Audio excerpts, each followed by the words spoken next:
Welcome to Monday. What kind of exciting things does this week hold in store for us?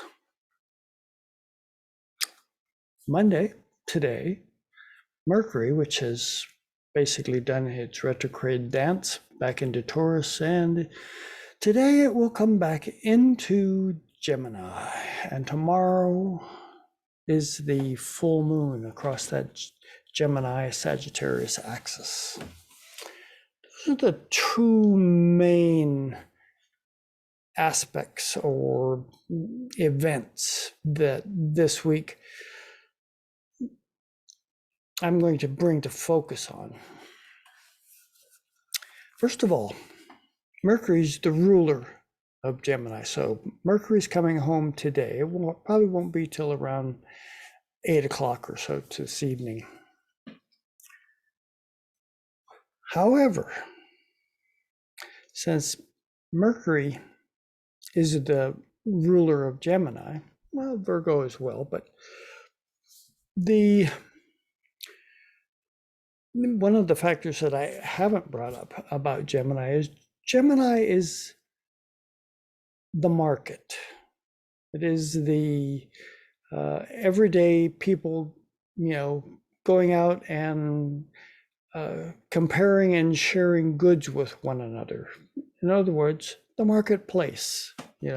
I think of the natural consideration of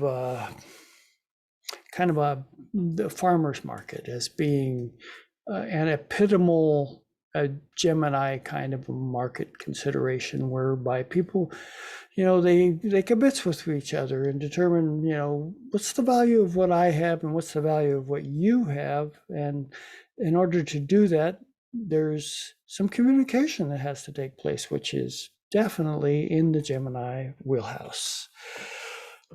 What all kinds of things are in that Gemini wheelhouse, or the Mercurial wheelhouse?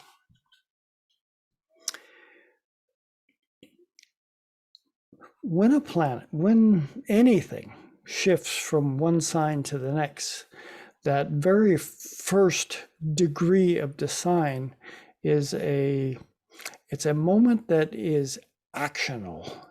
Action is inspired to transpire. In other words, there's you can kind of feel an uptick in the energy potential of, what's on the table here? What are the factors that are in play that I could spin up? And I think that's probably a good way to look at this Mercury moving back into Gemini, because Mercury is also the trickster. Mercury coming back into Gemini, Sun's still in Gemini, so we're in the Gemini season right now. And from the perspective of, selling things, who is that Mercury really going to be? Is it going to be someone who is trustworthy and honest, going to offer you the best opportunity that they can? Or perhaps might it be the trickster? And I'm more inclined from the commercial perspective of the marketplace to want to be on my toes.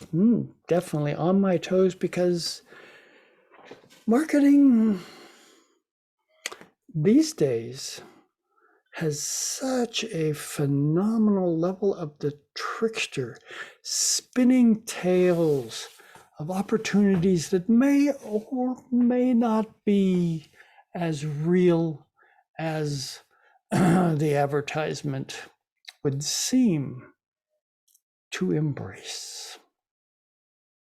So always, or particularly now as we go into Gemini with this Mercury dance, be on alert. Who's trying to sell you what? And do you sense whether they're giving you the best deal or not? Use those senses. I think that probably serves us a lot better than most of us actually realize. So stay on your toes, be awake. Is that such a good deal that you're being offered? Or might you not need it? And I think this from another perspective, if you look right now at the economy or the economics of what's transpiring on planet Earth, with the prices of absolutely everything going up and up and up, and does there seem to be any kind of an end in sight? I don't think so. And because of that, due diligence in determining where is the best value that I can use what appears to be a dwindling resource factor to rely upon. It actually is extremely vital to make sure that we're getting the best bang for the buck, particularly right now. And until we make the determination to alter the current capitalistic economic system, I don't foresee dynamic changes taking place as far as that continued increase in the price of everything. Everybody wants more for less. And in our Western culture, that's been the bottom line. I majored in economics going to college, so I don't want to get too hung up or lost in that particular scenario, but it's worth paying attention to what is it that we buy, because that's a vote when we buy things for that particular item, that particular company, the way that particular company runs its business.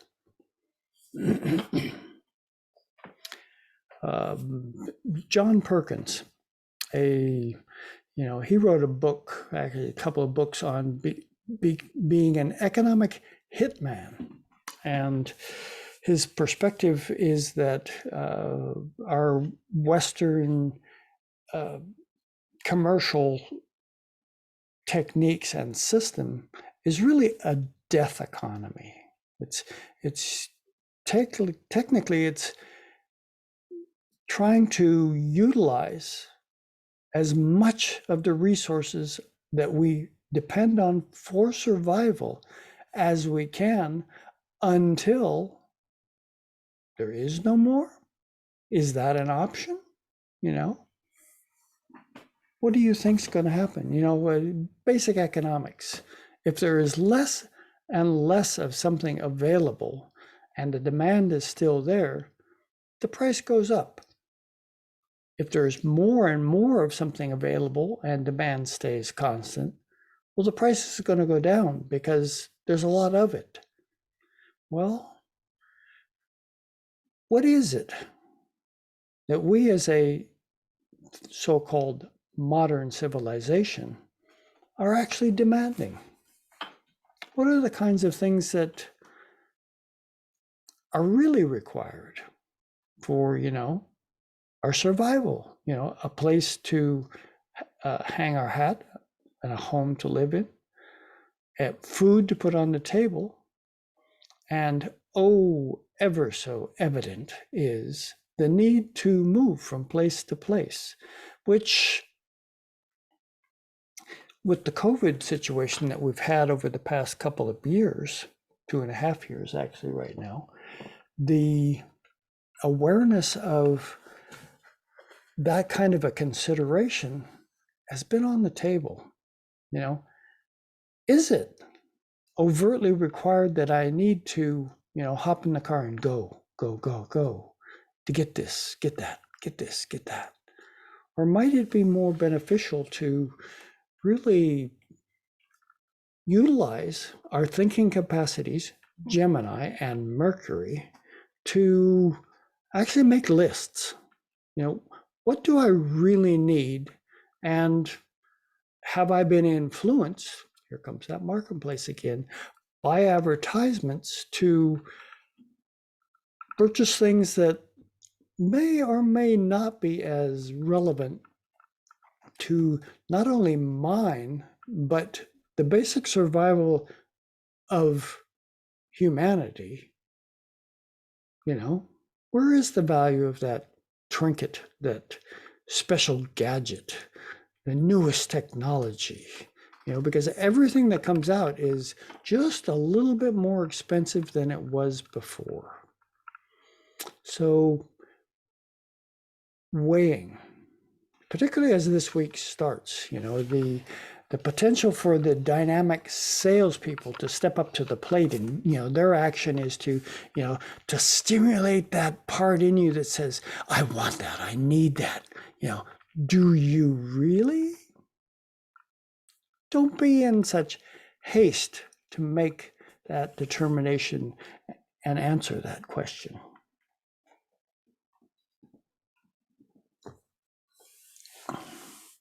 That's Monday. Mercury coming home to Gemini. And we make the determination, is this a time when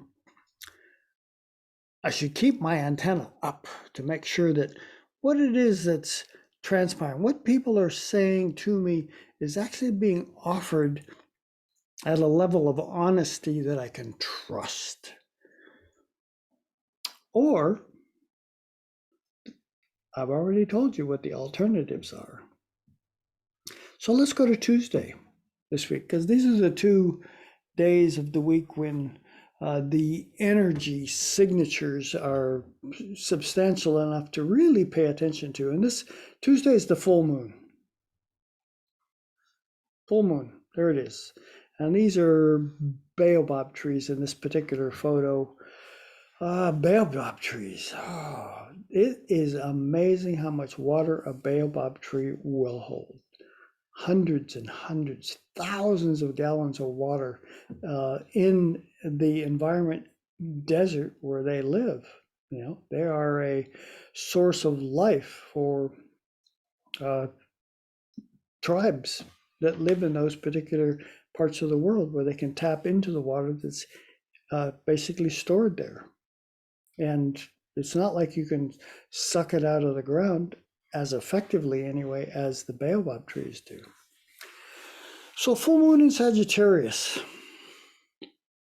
Well, first of all, let's consider what is a full moon. It is essentially when, it's the epitomal moment in a cycle when something that was initiated, when, 2 celestial elements are together. In this case, each month, the sun and the moon, they come together. That's the new moon.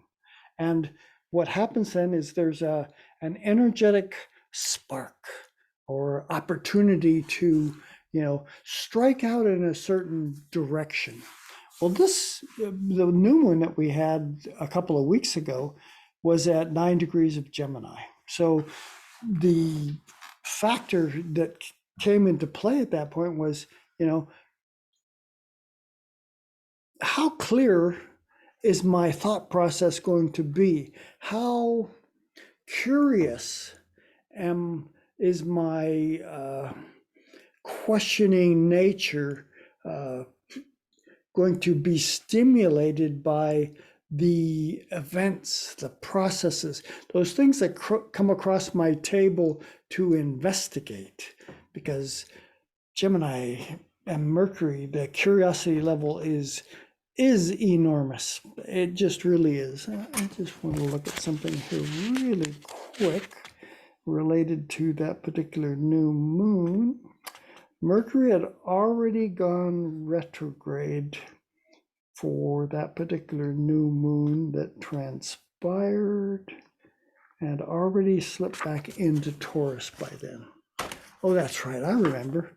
Because when the sun went into Gemini, 10 days prior to the recent new moon, was the exact day that Mercury retrograde was right there at 0 degrees of Gemini.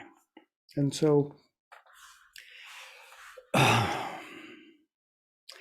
probably trying to make a significant intention for this particular lunar cycle a couple of weeks ago might have encountered some speed bumps or the kinds of energy signatures that don't generally spell clarity in what it is that we're really thinking about. So,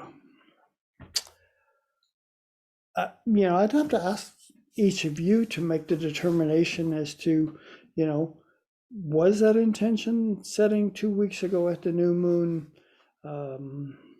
challenging? Did you, what kind of intentions did you set? Or did you even set intentions?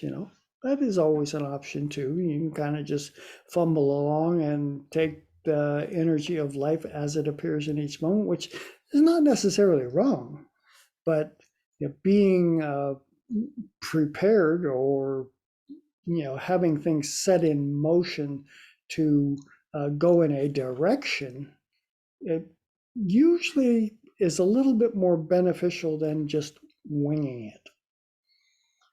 So now we reach the full moon, and in any cycle where two celestial bodies have reached the opposition to one another, which is what the full moon is there's a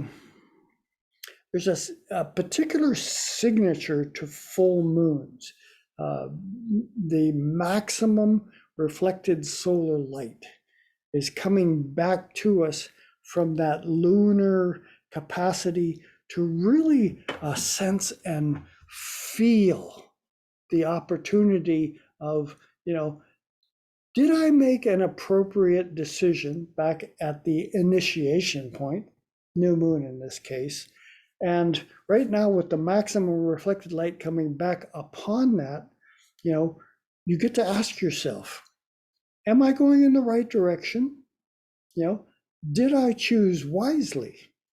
Are there other options that might be more beneficial for how to use this particular new moon? And the new moon, this particular one in Sagittarius, says, do not try to limit what it is that you are capable of.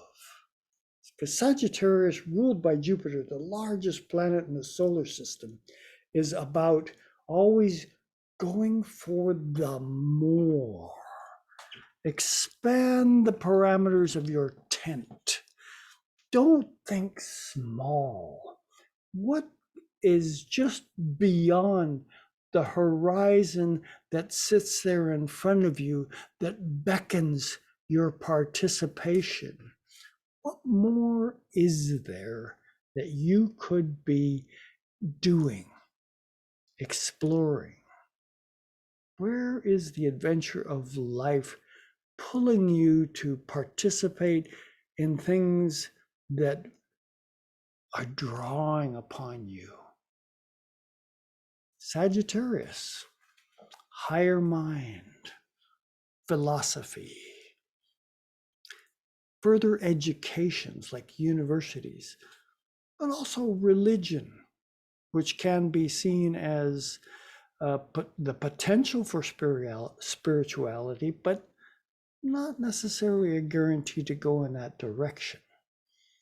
There's an ecclesiastical aspect to Sagittarius, which says, well, we could say all kinds of things as an invitation to certain people's perspective on, what is more, unfortunately, these days, it's been utilized to say that these are the limitations of what it is that uh, you know God wants for you, and don't try and go beyond it. Definitely not a Sagittarian kind of thing. But I digress. How effective have these last 2 weeks been for you? Well, basically, half of them being during the Mercury retrograde cycle. And right now, with Mercury going direct and yesterday having gone, which is today, gone back into Gemini, are you feeling inspired? I think inspiration is a good term for Sagittarius. It's kind of like uh, I don't want to think small. I don't want to contain myself within any kind of things. And Gemini is curiosity. This full moon is inspiring our curiosity to say, what's next? What's next? Don't bore me with trying to repeat some stuff that I already know and stuff. Give me something new. Give me a direction to go in that I haven't gone in before, And so this full moon is trying to awaken us to opportunities that, are going to be stimulating. Yeah, and Gemini lives for stimulation. Oh my gosh. Yeah, it's like if Gemini's the land of education. And I can remember, even though it was a long time ago, back in the formal schooling days, which, oh my God, they seem to drag on sometimes. Well, some teachers, oh God, the drone and just echoing off the walls in the room were enough to almost put you to sleep. And, I can remember looking around the room and realizing that there were actual other students that had actually gone to sleep because, there just wasn't the stimulation or the excitement in what it is that they were trying to drum into us as the educational program. And some of the courses that I took in basic business education were of that nature, which I sometimes wonder how I made it through that. Anyway, full moon, be alive, be awake. Take the opportunity. This is Tuesday's a Mars day, and something about Mars is action and energy. And Gemini being right now entered by Mercury is demanding action. That Mercury coming into Gemini yesterday is, it's landed, and it's rolling. There's, some place to go, things to do, people to meet, questions to ask, questions to ask, questions to ask.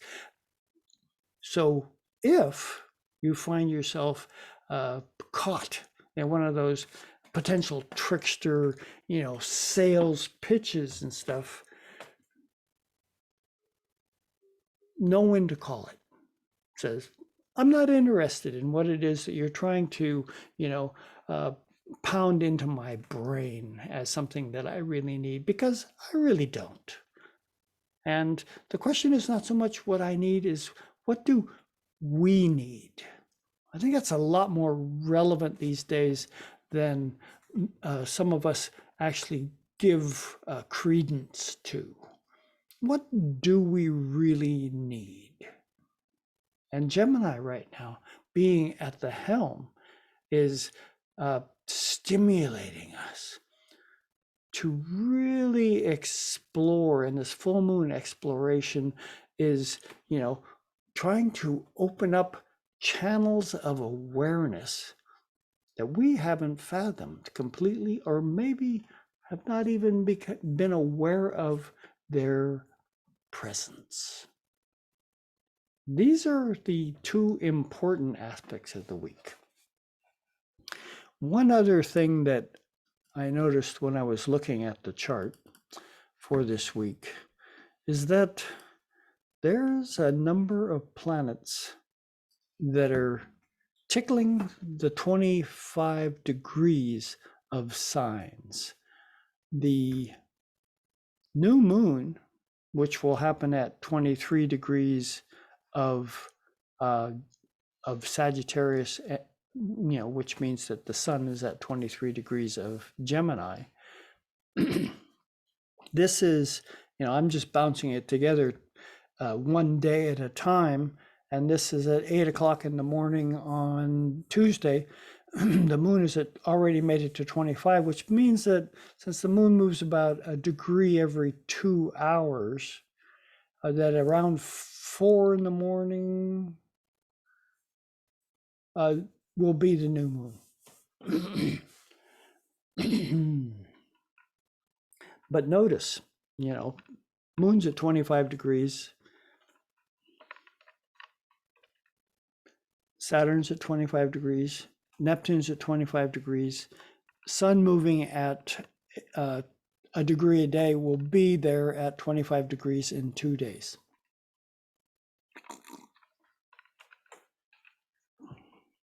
So that 25th degree of the signs is something that's emphasized in the fact that we will have, sextiles, squares, the square that's forming with Neptune and the sun. And when the sun gets to 25 degrees, actually, let's just bump it ahead. To 25 degrees, it squares Neptune. It trines Saturn. These are strong aspects. And I'm going to take it back a couple of degrees to our Tuesday over consideration, because there's always other things transpiring, and they don't just happen within the matrix of those two main aspects that I was talking about that are the stimulation for the week. But Mars, speaking of stimulation, in Aries, the sign that it rules, and it's the energy of action. It's that zone where trying to accomplish something, no matter what it is, or whether it's well thought out or not, that's Mars in Aries. It's trying to initiate things. It wants to start things. And on Tuesday, the day of the full moon, this Mars in Aries is dancing right here in the same degree with Chiron, and it will be for a couple of days. I can show you. If we go ahead one day, you can kind of see they're only a minute apart here by the time we get to Wednesday. But Mars, action and energy, is together with Chiron, the, ostensibly everybody uses the term the wounded healer. I would like to emphasize more the potential for healing that Chiron represents, because that was the mythological story of Chiron's main focus in life, is trying to develop a healing modality that would be effective in taking care of an issue that he had. But in the process, he was willing to share. And I think this is something that often gets overlooked with Chiron. He was a teacher. Chiron is the teacher. And, my friend Kelly Lee Phipps, back along the way before he decided to transition and go to the other side of the mirror, often spoke of how Chiron has a very strong affinity with Virgo. And in the perspective that Virgo, of all the signs of the zodiac, really speaks to mentorship. And Chiron is definitely in that category of mentor. So this Mars Aries energy, tickling and dancing with Chiron for a couple of days, has the capacity to stimulate us. And let's not forget that we're in the Gemini solar zone right now. So this Mars stimulating Chiron is going to, it can, if we're willing to utilize it, have us seek out specific mentorship scenarios, either from the point of being a mentor or seeking a mentor who has obviously demonstrated through their living that they understand something that we want to know. And that is kind of the root of how mentorship works. There's a sharing of energy, and any good mentor recognizes that the process of mentorship is a two-way street. I can show you what it is that I am aware of as the mentor, but even in showing you, the perspective that you perceive it at is going to awaken and potentially enliven something that you are going to be able to share back with me. And that is the true meaning of mentorship. It's a growth scenario whereby energy is shared between people to allow for an arising of more awareness. Mars dancing with Chiron. How energetic is that capacity of awareness right now? And is that Gemini signature that's on board going to steer you into a place where you might be able to actually investigate at a curious level a learning modality that is exactly what you are looking for? That's going to change, by the way. It isn't like you have a thing you're looking for that's always going to be constant. It's like, I'm looking for that. And I'm a boom, boom, boom. You know, the tunnel vision kind of an idea, which really curtails at so many levels our capacity to grow. And that is something that this particular Tuesday full moon is: how willing are you to grow? You know, have you reached some sort of a plateau in your life where you feel comfortable that you know everything and stuff? I suspect that if you do, you need some more rattling and shaking up to take place in your life. That kind of level of comfort really can get in the way of allowing the soul growth that you incarnated for in this current life lesson plan. Anyway, those are a couple of energies that are taking place that I have on my list for discussion this week. The fact of the 25 degrees, the stimulation, we just go ahead one more day just for giggles. The stimulation of the sun forming this trine and this square to Saturn retrograde and Neptune are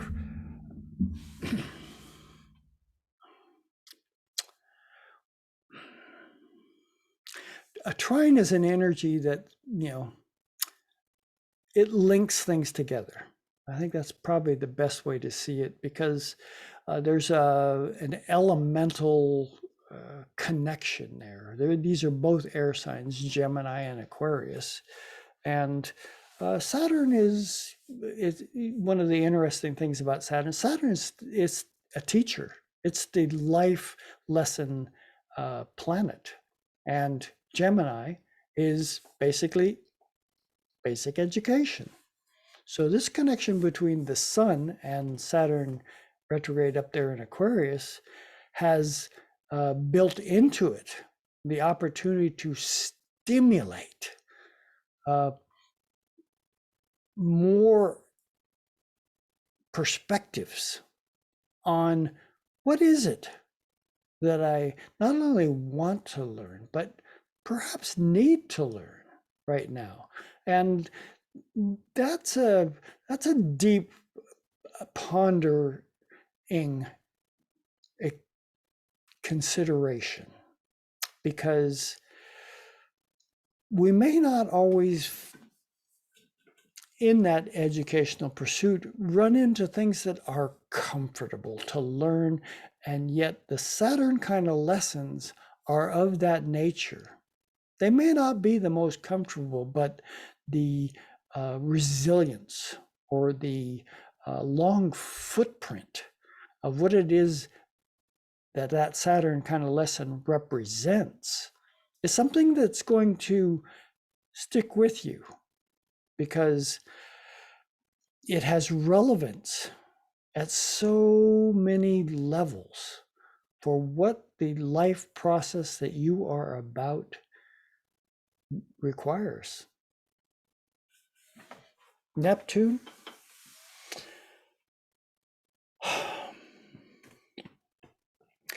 many in the astrological family have the book interpretation of this Neptunian nature as being kind of hard to pin down because of a potential illusionary factor that Neptune can represent. And I can't deny that is one of the signatures, or the potential signatures, of what Neptune can represent. However, how that illusionary perspective can be clarified is more along the lines of how I would like to aim the Neptune. And Neptune's in Pisces, a sign that it has incredible affinity with. And the reason it does is because Pisces is like the deepest, most internal, penetrating aspect of our connection to Source.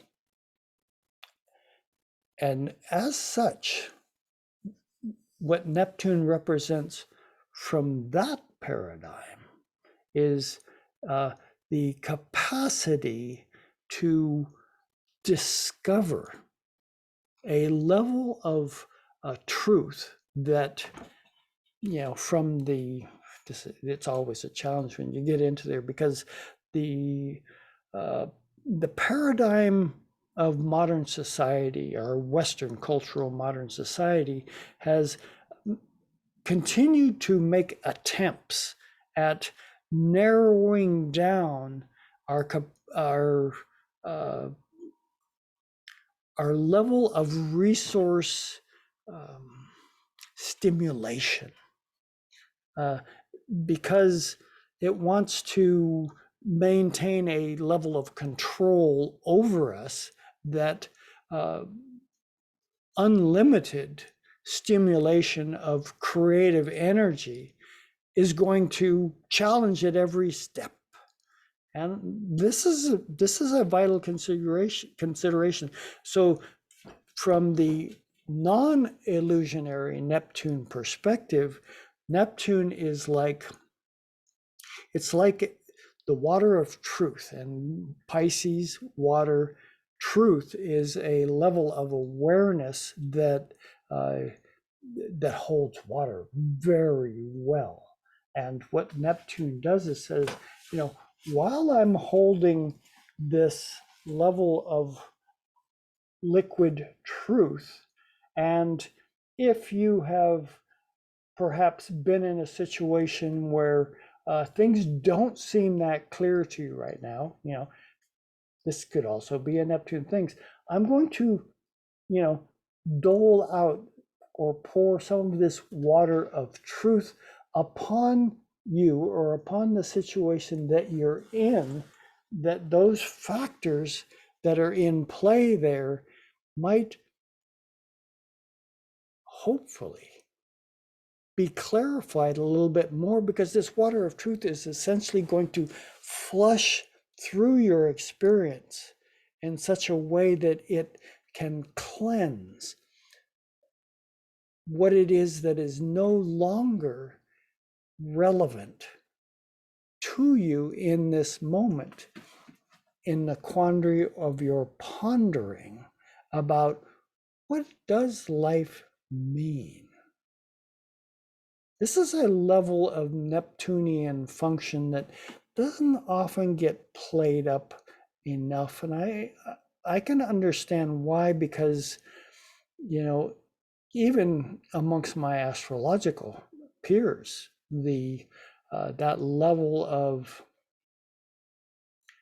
stepping beyond, the parameters of what it is that I have learned that these planetary signatures mean in any analysis that I'm doing. They work really, really well up to a point. And that point where they work really well up to is, in the 3 or 4 R's, reading, writing, arithmetic, that mundane kind of looking at the facts of how life goes. Neptune doesn't necessarily reside in that level of pedantic kind of facts. It is an energy that stimulates our imagination in ways that are out of the box. They, and it takes maybe perhaps some meditation, some real conscious level of tuning into perspectives that aren't generally taught to us, but in open and true levels of communication with one another, with the celestial life that is all around us, we become attuned to something very unique and different that is. Where do I go from there? It's like the invitation. And this, it's a square between the sun and Neptune. And Gemini, we got our curiosity, our antenna are up, that's sun in Gemini. This Neptune in Pisces is saying, because the square is, there's a tension there. The energies of the elements don't really effectively speak to one another. But in this case, because of the fact that we have those 3 planets at 25 degrees, which is the sun, Saturn, and Neptune, it's a little bit more of an energetic complication that you can't just take one element like that Neptune element and, it's got a square to the sun, but the sun is also in trine to Saturn, saying that, in this particular moment, we're on what day? We're on Thursday this week. But it's a much longer footprint than that, that's beckoning us to, see through the veneer of what it is that has been, attempted to be painted upon us of what life is about, and see that there are options that are on the table if we but can locate that appropriate table that is asking us, from the Neptune perspective, how deep are you willing to go? Is there a level of trust in an energy signature that, resonates at such a profound level that once you touch it, you discover a level of trust in yourself, in the source, that is undeniable. And that's the kind of invitation that this particular signature that's in play that I see at work right now this week. And, if we look at this Thursday, we also notice that we have the moon at 25 degrees. It's dancing with Pluto. Moon, how we feel, what's that capacity to nurture life. And so we've got these 4 planets at 25 degrees. If we throw in that lunar equation, since this is a couple of days after the full moon, the connection with Pluto says, and Pluto's not that far away from 25 degrees to not be considered in this equation of all these planets talking to one another, is how, or is it why? It's a good question.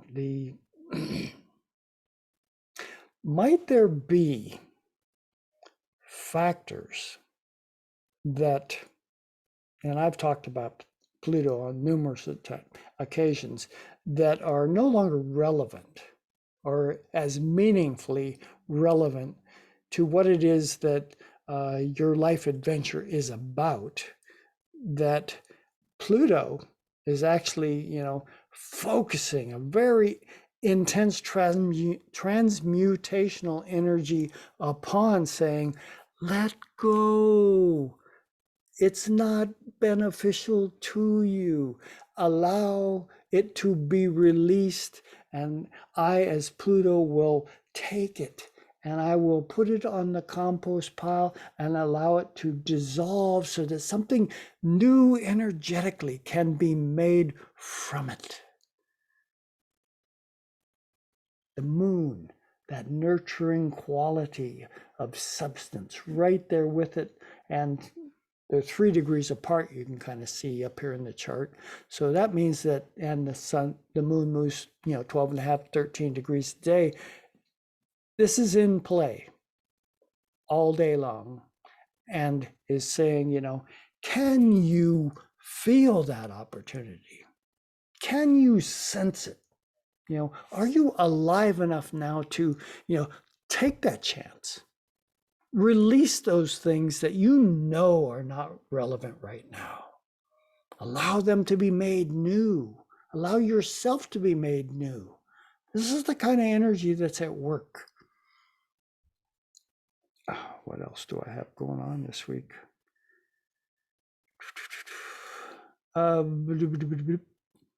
Venus. Yeah, of course. Venus, as we get near the, wrong button. Stop. What day am I on? August. Well, a little far afield.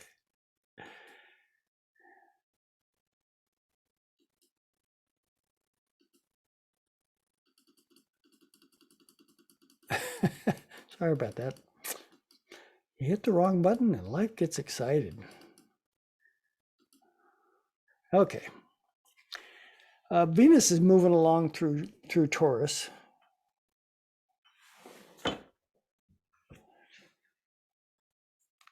And it's approaching Gemini. But in it, you can kind of see here, and this is Sunday this week, the 19th. What do we have? We've got another 25 degrees on board. So this 25th degree of all these signs is what is being stimulated. It's in that last little 5-degree signature of what each sign represents, which is, they call it a individual mental thing from the Sabian symbol perspective, which reminds me, the Sabian symbol for the full moon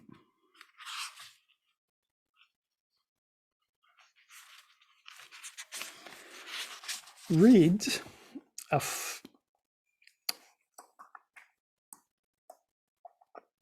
a bluebird perched on the gate of a cottage. The reward, this is the keynote, which meets every effort at integration into a social environment for those who remain true to their own selves. Keywords being good fortune. I think that's probably, that will be helpful to keep in mind for what this particular full moon provides for us to contemplate upon. Anyway, so Venus on this Sunday is going to do the same thing. It's going to square Saturn. It's going to sextile Neptune. It'll be a trine up here to Pluto. And it's still in its own sign of Taurus, but moving toward Gemini, 5 degrees away. So probably it'll be this next week. I can probably look at it very shortly. Yeah, it'll be near the end of this next week that Venus is going to move into Gemini. And by that time, if we look at it here, we can see that the sun is at this week on Sunday will be at 28 degrees of Gemini. So it's only got 2 days left before it moves into Cancer, and thus setting up a little bit more profound lunar factor that will be in play for that next Cancer month. But that's another day's consideration. I think I've probably covered enough for this week, enough to hopefully inspire you. Take chances, but be cautious. There could be a trickster on board attempting to sell you things that may not be as relevant as they would portray. So have a happy new moon. Welcome Mercury back into its own sign, and I will see you next week. Ciao.